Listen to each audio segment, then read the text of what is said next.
नमस्कार, आप देख रहे हैं ग्लोब न्यूज झारखंड। मैं नंदिता आपके साथ। आइए नजर डालते हैं आज के समाचारों पर। जमशेदपुर के जुगसई थाना अंतर्गत रामटेकरी स्कूल रोड के पास पहले सुबह माल से भरा 12 चक्का ट्रक अनियंत्रित हो गया और घर में जा घुसा, जहां इस घटना में घर पूरी तरह से क्षतिग्रस्त हो गया। पर घर खाली रहने की वजह से एक बड़ा हादसा होते होते टल गया। रामटेकरी स्कूल रोड स्थित वृद्धि चंद चिरंजी लाल दाल मिल एक 12 चक्का ट्रक माल लेकर पहुंची, जहां गाड़ी मिल के अंदर घुसाने के क्रम में अनियंत्रित हो गई और मिल के बगल के वाले घर में जा घुसी। हालांकि घर में किसी के सदस्य मौजूद नहीं रहने की वजह से एक बड़ा हादसा टल गया, पर इस घटना में घर पूरी तरह से क्षतिग्रस्त हो गया। उन्होंने बताया कि घर पर कोई लोग मौजूद नहीं थे, नहीं तो एक बड़ा हादसा हो जाता। वही जानकारी देते हुए गृह स्वामी विजय शर्मा ने बताया कि जिस स्थान पर बड़ी बड़ी वाहनें आती है वहां एक संकरी गली है, गली में वाहनों के प्रवेश पर रोक लगानी चाहिए। उन्होंने बताया कि सुबह के वक्त माल से भरी वाहन उनके घर में घुस गई, जिसकी वजह से घर पूरी तरह से क्षतिग्रस्त हो गया। पीड़ित गृह स्वामी के अनुसार वाहनों के लगातार पतली गली में प्रवेश करने की वजह से कई बार हादसा हो चुका है। इस संबंध में मिल मालिक से कई बार शिकायत करने के बावजूद उन्होंने अब तक इस ओर कोई पहल नहीं की है। थक हार कर स्थानीय लोग इस संबंध में जिला प्रशासन से शिकायत करेंगे, साथ ही क्षतिग्रस्त भवन के मरम्मतीकरण की मांग करेंगे। जिनके यहाँ गाड़ियाँ तो उनको लगातार शिकायतें की है, उनकी टके दिन भर खड़ी रहती है, रास्ते जाम रहते हैं, पर आज तक कभी भी किसी ने कोई सुनवाई नहीं। अच्छा, एक बात बताइए, व्यस्त जगह है जुगसलाई और वहाँ क्या 12 चक्का घुसने का अलाव है? ऐसा है, ये तो बात प्रशासन समझे, पर इस रोड में 12 चक्का क्या माने कार चलने लायक रास्ता, वहाँ बड़ी बड़ी टके ऐसे सामान उतरता है। 12 चक्का की गाड़ी आज उड़ती हुई आपके सामने है। अभी क्या नुकसान हुआ है? अभी नुकसान का जायजा नहीं, दीवार टूटी हुई, गेट टूटा हुआ है, पर जब क्रेन से हटेगा तभी नुकसान का जायजा का मतलब घर के अंदर गाड़ी घुस गई? गाड़ी घर के अंदर घुस चुकी है और अंदर आने जाने का रास्ता बंद हो चुका है। धनबाद जिले में लग रही जाम और यात्रियों की सुरक्षा को देखते हुए धनबाद उपायुक्त और धनबाद डीटीओ की एक बैठक में यात्री बसों को स्टेशन बस पड़ाव पर न रोककर बरटांड स्थित बस अड्डा पर स्थानांतरित किया गया, ताकि शहर में लगने वाले जाम से निजात पाया जा सके तथा सड़क दुर्घटनाओं में भी कमी आ सके। धनबाद स्टेशन के बाहर स्थित बस पड़ाव को बंद कर बरटांड स्थित बस स्टैंड में स्थानांतरित करने के लिए बाद बस मालिकों, बस ड्राइवर एवं आम सवारी को काफी परेशानियों का सामना करना पड़ रहा है। इसको लेकर आज धनबाद बस ओनर एसोसिएशन ने धनबाद कांग्रेस कमेटी के जिला अध्यक्ष विजेंद्र सिंह के साथ मिलकर धनबाद उपायुक्त से मुलाकात की और अपनी समस्याओं को रखा। धनबाद उपायुक्त से कांग्रेस के जिला अध्यक्ष विजेंद्र सिंह तथा बस ओनर एसोसिएशन से मिलकर पुनर्विचार करने की मांग की। वहीं बस ओनर एसोसिएशन ने बताया कि बस चालक और खलासी को परेशानी है, तो सबसे बड़ी परेशानी उन यात्रियों को है जो बाहर से धनबाद पहुंचे हैं, क्योंकि बरटांड स्थित बस पड़ाव या रात्रि 9 बजे के बाद पूरी तरह से वीरान और सुनसान हो जाती है, जिससे बाहर शहर से आने वाले यात्रियों को वहां उतरने में काफी डर का सामना करना पड़ता है, जिसका सीधा फायदा छोटे वाहनों के द्वारा उठाया जाता है और उनको बरटांड बस स्टैंड से स्टेशन तक लाने में 3 गुना किराया चुकाना पड़ता है। साथ ही उन्होंने यह भी बताया कि धनबाद स्टेशन के बाहरी बस पड़ाव में दुकानें रात भर खुली रहती है, जिससे आम लोग परेशानी नहीं होती थी, लेकिन वह रात्रि 9 बजे के बाद पूरा का पूरा बस पड़ाव वीरान और अंधेरे में डूब जाता है, जिससे बाहरी यात्रियों के साथ आए दिन किसी अप्रिय घटना भी घट सकती है। इन तमाम जानकारी को सुनने के बाद धनबाद उपायुक्त ने बस ओनर एसोसिएशन को धनबाद के डीटीओ से मिलने का आश्वासन दिया तथा उन्होंने यह भी कहा कि डीटीओ से मिलने के बाद हम लोग इस पर एक बार फिर से पुनर्विचार। जो दिल्ली से, मुंबई से, लुधियाना से, बनारस से, हर जगह से जो उतरते हैं, हर आदमी की वहाँ गाड़ी खड़ी नहीं रहती है और इसलिए हम लोग उपायुक्त महोदय से निवेदन किए हैं कि इस पर पुनर्विचार कीजिए, इसलिए कि केवल बस ओनर और एजेंट की बात नहीं है, सबसे ज़्यादा इसमें यात्री को नुकसान होगा। यात्री रात में उतर रहे हैं अभी 3 दिन से, और 3 दिन से 3 किलोमीटर 2 किलोमीटर जाने के लिए 200 रुपये चुकाना पड़ रहा है टेम्पो को, इसलिए काफ़ी परेशानियों का सामना करना पड़ रहा है।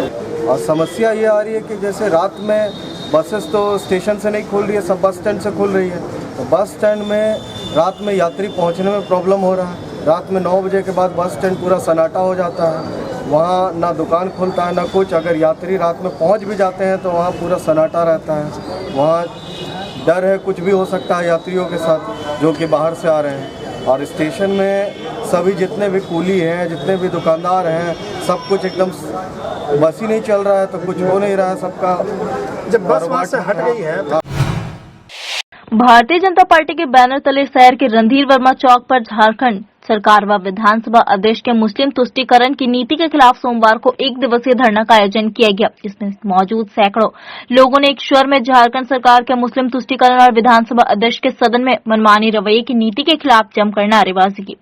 वहीं मौके पर भाजपा के महानगर अध्यक्ष चंद्रशेखर सिंह ने बताया कि झारखंड की हेमंत सरकार पूरी तालिबानी नीति व सोच के साथ काम कर रही है, जिससे राज्य के बहुसंख्यक समाज में काफी आक्रोश है। नेताओं ने यह भी कहा कि झारखंड विधानसभा में मुस्लिम विधायकों के नमाज पढ़ने के लिए अलग से रूम आवंटित करना संविधान का खुलेआम उल्लंघन है। ऐसे में पिछले 2 दिनों से भाजपा हर चौक चौराहे और जिला मुख्यालय पर भाजपा की सरकार को उखाड़ फेंकने और उसकी मुस्लिम तुष्टीकरण नीति की खुलकर विरोध कर रही है, जिससे कि बहुसंख्यक समाज के अधिकार और हितों की रक्षा की जा सके। एक और जहां हेमंत सरकार चुनावी घोषणा पत्र के मुद्दे से भटककर राज्य में अराजकता को बढ़ावा दे रही है, वहीं विधि व्यवस्था से बद से बदतर होती जा रही है, जबकि हेमंत सरकार ट्रांसफर पोस्टिंग को कारोबार में तब्दील कर चुकी है। हालत इतनी बदतर है कि झारखंड सरकार में मंत्री भी अब तालिबानी सोच के साथ खुलकर बयान दे रहे हैं, जिसे कि झारखंड की जनता हरगिज बर्दाश्त नहीं करेगी। ऐसे लोगों को समय आने पर जनता मुंह तोड़ जवाब देगी। झारखंड सरकार के गलत नीतियों और विधानसभा के अध्यक्ष के द्वारा तुष्टीकरण की राजनीति के तहत जो नमाज पढ़ने के लिए कमरा आवंटित किया गया, इसका विरोध कर रही है। आज हम धरना प्रदर्शन के माध्यम से सरकार को चेतावनी दे रहे हैं कि इस तुष्टीकरण की राजनीति को आप समाप्त कीजिए। भारतीय जनता पार्टी ने कमर कस लिया है। जिला परिषद में तृणमूल कांग्रेस का मिलन समारोह कार्यक्रम किया गया, जिसमें मुख्य रूप से उपस्थित हुए पार्टी के पूर्व सांसद व प्रदेश वरिष्ठ उपाध्यक्ष चित्रसेन सिंह को, पूर्व राज्यसभा सांसद व तृणमूल ट्रेड यूनियन के प्रदेश अध्यक्ष दुर्गा प्रसाद जमुदा, युवा तृणमूल के प्रदेश अध्यक्ष शनि सिंह का स्वागत युवा तृणमूल के प्रदेश महासचिव बंटी इराकी ने किया। मिलन समारोह में टीएमसी में दर्जनों लोग पार्टी में शामिल हुए, जिसमें मिस इंटरनेशनल रही मनीषा चक्रवर्ती का भी स्वागत हुआ। युवा तृणमूल कांग्रेस का धनबाद जिला अध्यक्ष विशाल वाल्मीकि को जिम्मेदारी दी गई। पार्टी के नेताओं ने कहा, आगामी धनबाद नगर निगम चुनाव में पार्टी उम्मीदवार देगी। पूरे झारखंड में प्रदेश का दौरा किया जा रहा है। संगठन को मजबूत करने को लेकर इसी क्रम में आज धनबाद जिला पार्टी व संगठन को लेकर आए हैं।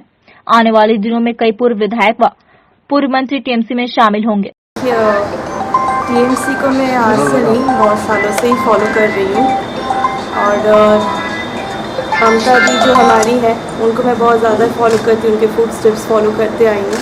तो एक वो अलग सा लगाव था दल के प्रति मुझे, तो आज जाके वो चीज़ रियलिटी में बदल रही है कि मैं पार्टी ज्वाइन कर पाई हूँ। और मेरा एम है कि धनबाद में भी ये संगठन हो, इसका भी लोग और भी जाने, इसके बाद ऐसे ही सब जानते हैं, संगठन और भी स्ट्रॉन्ग हो।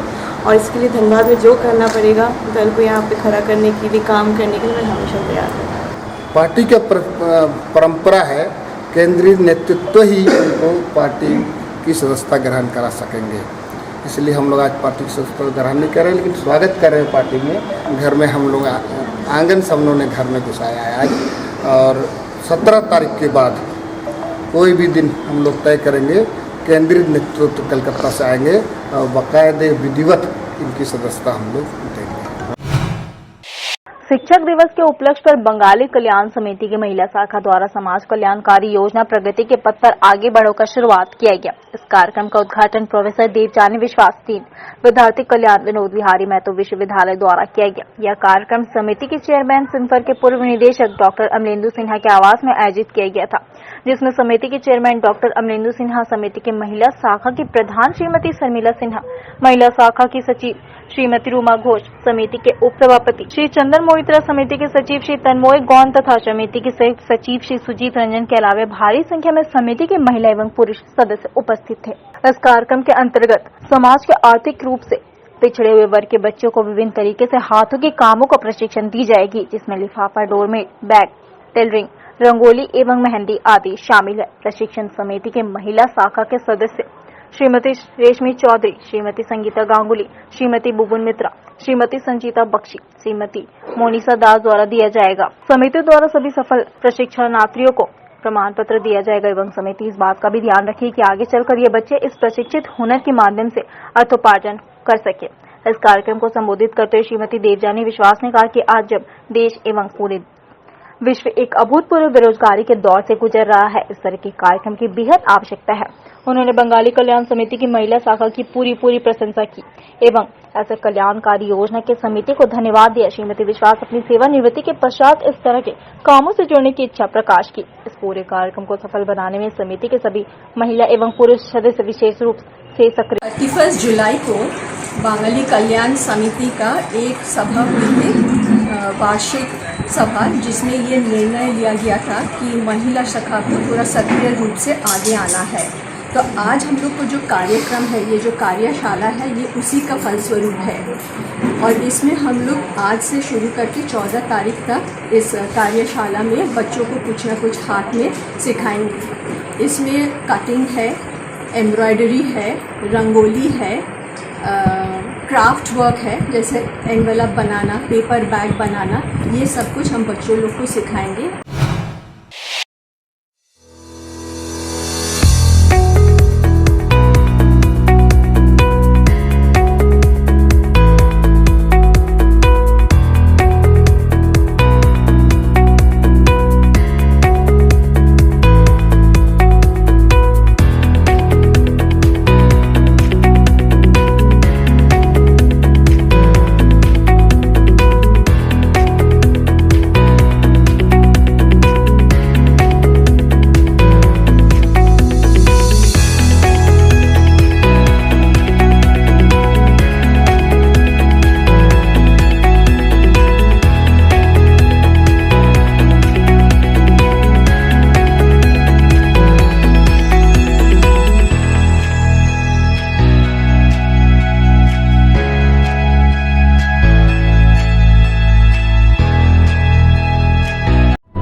JSR on Wheels introducing one-way ride.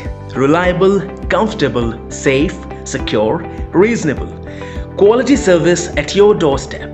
JSR on Wheels introducing one-way rides. You can book from anywhere. JSR on Wheels के साथ जुड़कर अपने सफर को सुहाना बनाएं और सफर का आनंद उठाएं, क्योंकि हम अपने कस्टमर्स की सेफ्टी का पूरा ख्याल रखते हैं।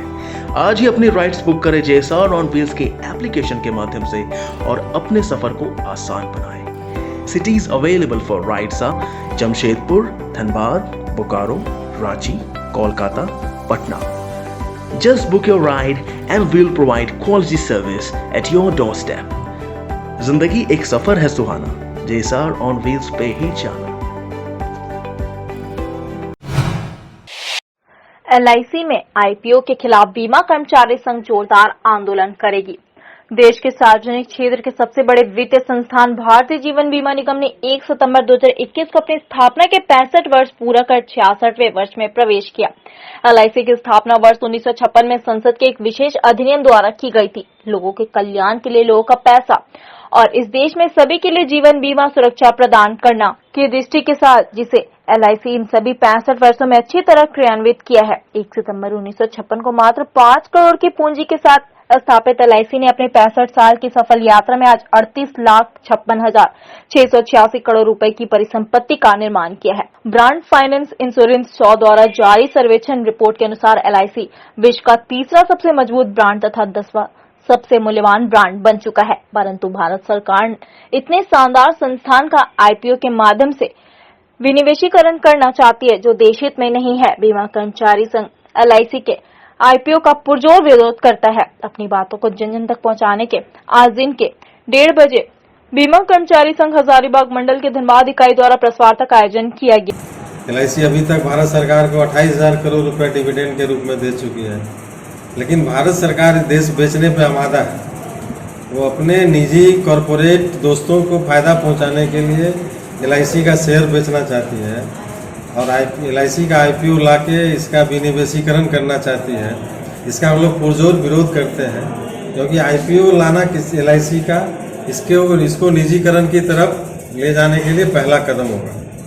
और एक बार जब IPO के माध्यम से LIC का डिसइन्वेस्टमेंट होगा तो सरकार पूरी कोशिश करेगी कि इसको हम निजी हाथों में सौंपें। और LIC देश के लोगों का सपना है, LIC देश के लोगों का भरोसा है, LIC देश के लोगों के पैसे का रखवाला है।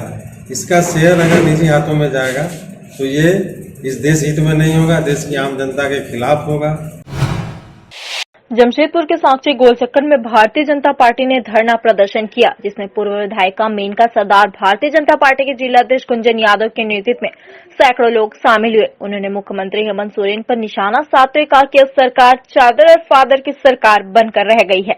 जिस तरह झारखंड विधानसभा में पिछले दिनों नमाज पढ़ने के लिए कक्ष दिया गया है, उससे यह साबित होता है कि सरकार सिर्फ एक धर्म के नियमों का पालन कर रही है। वहीं भारतीय जनता पार्टी के जिला अध्यक्ष ने बताया कि अगर ऐसे ही हिंदू सनातन धर्म के लिए हनुमान चालीसा पढ़ने के लिए कक्ष बनाया जाए, सिख धर्म के लोगों के लिए अरदास करने के लिए कक्ष बनाया जाए, साथ ही और दूसरे धर्म के लोगों के लिए भी कक्ष खोला जाए। देखिए, पिछले दिनों लोकतंत्र का मंदिर विधानसभा, जिसे हम लोकतंत्र का मंदिर मानते हैं, ये हेमंत सोरेन की सरकार जो चादर और फादर को खुश करने में लगी हुई है, सिर्फ चादर और फादर के इशारे पर हेमंत सोरेन जी ने अपने विधानसभा अध्यक्ष को ये कहा कि आप विधानसभा भवन में नमाज पढ़ने के लिए एक कक्ष का आवंटन करिए। उनके विधानसभा अध्यक्ष ने नमाज पढ़ने के लिए विधानसभा भवन में एक कक्ष का आवंटन किया है, जिसका भारतीय जनता पार्टी विरोध करती है। वो लोकतंत्र का मंदिर है, क्या उसे आप समुदाय का अखाड़ा बनाओगे? अगर विधानसभा में नमाज कक्ष का आवंटन होगा तो हमारे हिंदू धर्म, सनातन धर्म को मानने वाले लोगों के लिए माँ दुर्गा की आरती, भगवान बजरंगबली की चालीसा पढ़ने के लिए भी हमको स्थान चाहिए। हमारे जो ईसाई धर्म है, क्या उनको चर्च के लिए स्थान मिलेगा? जो सरना धर्म के लोग हैं, क्या उनका जयरा और सरना भी उस विधानसभा भवन में बनेगा? क्या जैन धर्म को मानने वाले लोगों की आराधना के लिए स्थान मिलेगा? क्या सिख समुदाय को अरदास के लिए स्थान मिलेगा? जमशेदपुर के खासमहल स्थित सदर अस्पताल कॉन्फ्रेंस हॉल में स्वास्थ्य विभाग और यूनिसेफ के द्वारा संयुक्त बैठक का आयोजन किया गया, जहां टीकाकरण को लेकर विचार विमर्श करते आगे की रणनीति तय की गई। जहां इस बैठक में सारे प्रखंड और सीएससी के स्वास्थ्य पदाधिकारियों के साथ यूनिसेफ के पदाधिकारी मौजूद थे। वैक्सीनेशन में कहा कमी रह गई है, किस तरह से उस कमी को दूर करते हुए वैक्सीनेशन कार्य को शीघ्र करना है, इस पर सभी ने अपने विचार रखे। वैश्विक महामारी के चलते पिछले कई महीनों से बैठक नहीं हो पा रहा था, जहां स्थिति सामान्य होते ही बैठक कर टीकाकरण कार्य को पूरे जिले के ग्रामीण व शहरी क्षेत्र में शीघ्र करने पर रणनीति तैयार की गई। वहीं दूसरी तरफ सिविल सर्जन डॉक्टर ए के लाल ने बताया कि वर्तमान समय में कोरोना रोधी टीका के लिए शिविर लगाए जा रहे हैं, जहां मोबाइल में मैसेज नहीं आने से लोगों में भ्रांति उत्पन्न हो रही है। इस समस्या को दूर करने का पूरा प्रयास किया जा रहा है। अगर कोई लाभुक का मैसेज नहीं आता है और उन्हें सेकेंड डोज लेना है तो वो वैक्सीनेशन में 28 दिन और कोविडशील्ड में 84 दिन के गैप में टीकाकरण जाकर ले। हम लोगों ने मीटिंग से पहले इस चीज़ को देख लिया है कहाँ पर हम लोग का गैप है। इसकी भी चर्चा हम लोग कर रहे हैं कि इस गैप को कैसे पूरा किया जाएगा। मेन उद्देश्य है कि आरआई जो है, जो इम्यूनाइजेशन का हमारा काम है, वो किसी तरह से बाधित नहीं हो, वो सुचारू रूप से चले और सबका इम्यूनाइजेशन हो। जमशेदपुर के गोविंदपुर इलाके के लोगों ने अपनी जमीन पर दूसरों द्वारा कब्जा किए जाने के मामले को लेकर जिले के उपायुक्त से मुलाकात की, साथ ही अपने लिए न्याय की गुहार लगाई। यहाँ के लोगों के अनुसार क्षेत्र के बाद भूखंड को सारणी गोप नामक व्यक्ति से प्लॉटिंग के अनुसार बड़ी संख्या में लोगों ने खरीदा था। अब जमीन का रजिस्ट्री और मोटेशन भी हो चुका था और वर्षों से जमीन के मालिकों के द्वारा ऑनलाइन रेंट भी सरकार को दिया जा रहा है। अब वहाँ के ग्रामीण जमीन पर अपना दावा कर रहे हैं और वहाँ बने बाउंड्री को तोड़ रहे हैं। इस मामले को लेकर इन्होंने जिले के उपायुक्त से मुलाकात के साथ ही न्याय दिलवाने की मांग की। जब हम इस बात को लेकर जिससे हम जमीन खरीदे थे तारनी गोप से, उसके पास गए तो वो कहते हैं कि ऑनलाइन सिस्टम जब से शुरू हुआ है, पिछला 2017 की 18 से शायद ऑनलाइन सिस्टम शुरू हुआ है, जिसके कारण ऑनलाइन में जो है आपका भी दिखला रहा है और गाँव वाले लोग का जो ज़मीन था उनका भी दिखला रहा है। अब तारनी गोप क्या कह रहा है? तारनी गोप कहते हैं कि कुछ दिन में समस्या सोल्व हो जाएगा। हम सीओ साहब से बात किए हैं, सीओ साहब बोलते हैं कि जो है थोड़ा समय लगेगा। ऑनलाइन से जो ऑनलाइन से जो है सिस्टम से हट जाएगा। लेकिन आज हम सीओ साहब से जब बात किए तो जो है सीओ साहब बोलते हैं कि आप तारनी गोप के ऊपर ही जो है थाना में केस कीजिए। तो हमारा जो है केस करना और ये करना हमारा समस्या का हल नहीं होता है। हमारा समस्या का हल सीओ साहब द्वारा ज़मीन का जो है जांच पड़ताल करवाएं और हम लोगों का जो है 12 साल से जो मोटेशन कट रहा है, हाँ रसीद जो कट रहा है, सरकार को जो पैसा जमा कर रहे हैं, इसका कोई मतलब नहीं निकल रहा है कि जो है आखिर है क्या। झारखंड में कोरोना महामारी के दूसरे लहर की सबसे बड़ी त्रासदी जमशेदपुर को उठानी पड़ी थी, जिसके बाद जिला प्रशासन, टाटा स्टील और सामाजिक संगठन ने एकजुटता दिखाते हुए न केवल तेजी से त्रासदी को पीछे छोड़ा, बल्कि सबसे ज्यादा वैक्सीनेशन मामले में राजधानी रांची को पीछे छोड़ दिया है। वहीं एक दिन में सर्वाधिक वैक्सीनेशन का कीर्तिमान भी राज्य में सबसे ज्यादा जमशेदपुर के नाम दर्ज हुआ है, जहाँ एक दिन में 42,000 लोगों को वैक्सीनेशन किया गया। इसको ध्यान में रखते हुए जमशेदपुर जिला प्रशासन के पहल पर टाटा स्टील के सहयोग से ऐतिहासिक किरण स्टेडियम में इवनिंग वैक्सीनेशन सेंटर खोला गया। इस वैक्सीनेशन सेंटर का उद्घाटन करते हुए उपायुक्त ने कहा, यहाँ शाम 3 बजे से लेकर रात 10 बजे तक वैक्सीन दिया जा सकेगा। उन्होंने बताया कि अभियान तब तक चलेगा जब तक वैक्सीन सेंटरों में भीड़ कम न हो जाए। उनको वैक्सीन जो है वो पर्याप्त मात्रा में है और इसी का एक नतीजा है कि कल एसडीओ साहब नोडल अधिकारी हैं, जिनके नेतृत्व में हम लोग पूरे झारखंड में रांची जिला को बचाते हुए सबसे ज़्यादा वैक्सीन करवाने वाले जिले बन गए हैं। साथ ही साथ एक दिन में लगभग 42,000 लोगों को वैक्सीनेट करा के हम लोगों ने एक नया आयाम हासिल किया है। इसी क्रम में हम लोगों की कोशिश थी कि जैसी अर्बन एरियाज़ का ये जो रश है, जहाँ पे ऑनलाइन स्लॉट्स को पाने के लिए भी लोग आमादा हैं, आतुर हैं, वो जैसे ही रश खत्म हो जाएगा तो हम लोग ऑफलाइन सेंटर्स शुरू कर देंगे, ताकि वो लोग जिनका स्मार्ट मोबाइल नहीं है या बहुत ज़्यादा कंप्यूटर फ्रेंडली नहीं है, उन लोगों को आज के दिन में यहाँ पर वैक्सीन दिया जाए। जमशेदपुर में कुर्मी छात्र युवा मोर्चा के द्वारा कुर्मी जाति को अनुसूचित जनजाति में शामिल किए जाने की मांग को लेकर देश के प्रधानमंत्री के नाम एक मांग पत्र जिले के उपायुक्त को सौंपा। इस दौरान इन्होंने कहा कि आज ही के दिन यानी 6 सितंबर 1950 को कुर्मी जाति अनुसूचित जनजाति की श्रेणी से बिना कारण के तत्कालीन कांग्रेस की सरकार ने बाहर कर दिया था और तब से लेकर आज तक कुर्मी जाति अपने हक को पाने के लिए आंदोलनरत है। इन्होंने कहा कि कुर्मी जाति देश के कई राज्यों में निवास करती है और सभी आंदोलनरत है। इन्होंने मांग पत्र के माध्यम से मांग की कि जल्द से जल्द की केंद्र और राज्य सरकार इस मामले पर ध्यान से और कुर्मियों को इंसाफ दिलवाए। आपकी जाति भाषा पर संरक्षण किया जा रहा है, परंतु आज तक इस पर कोई ठोस निर्णय एवं पहल नहीं की गई। मैं केंद्र सरकार से एवं राज्य सरकार से ये मांग करता हूँ कि कुर्मी समाज को पुनः अनुसूचित जनजाति के श्रेणी में शामिल किया जाए एवं संरक्षण किया जाए। अन्य आदिवासी जनजाति के श्रेणी के साथ कुर्मी समाज के भाषा, संस्कृति, सभ्यता, खान पान सारी चीज़ मिलते हैं, सारा चीज़ समानता है। फिर किन कारणों से कुर्मी समाज को बाहर किया गया, इस पर निर्णय ले एवं अगर निकाला गया है तो उसके कारण को बताएं और अगर सही है कुर्मी समाज का आंदोलन तो उसे पुनः सूचीबद्ध किया जाए। जमशेदपुर भूमियाल सेना की एक बैठक दुबली पार्क में आयोजित हुई, जिसमें गौरव राय को अध्यक्ष चुना गया, जबकि मुन्ना सिंह को महामंत्री और कुणाल कुमार को कोषाध्यक्ष चुना गया है। जानकारी देते हुए महानगर अध्यक्ष ने बताया कि संगठन का मुख्य उद्देश्य समाज में फैली कुरीतियों को जड़ से समाप्त करना और शिक्षा का अलग जगाना है। इसके लिए समाज के युवाओं को आगे आने की जरूरत है। उन्होंने नई कमेटी पर पूरी आस्था जताते हुए कहा, नई कमेटी युवा और आत्मविश्वास से लबरेज है, जो समाज में फैली दहेज प्रथा, अशिक्षा जैसी कुरीतियों को दूर करने में आगे आएगी। हमारे समाज से जुड़ा गरीब एवं लाचार वर्ग को मैं जोड़ने की कोशिश करूंगा। शिक्षा और रोजगार क्षेत्र में कैसे हमारे समाज के युवाओं को का मनोबल बढ़ाया जाए, कैसे उनका विकास किया जाए, यही हमारा मुख्य मकसद है। और कोशिश रहेगा कि हर कठिनाई एवं तकलीफ में हमारे सारे समाज के हमारे सारे भाई एक दूसरे के लिए समर्पित रहें, तत्पर रहें और बढ़ चढ़कर कार्य करें।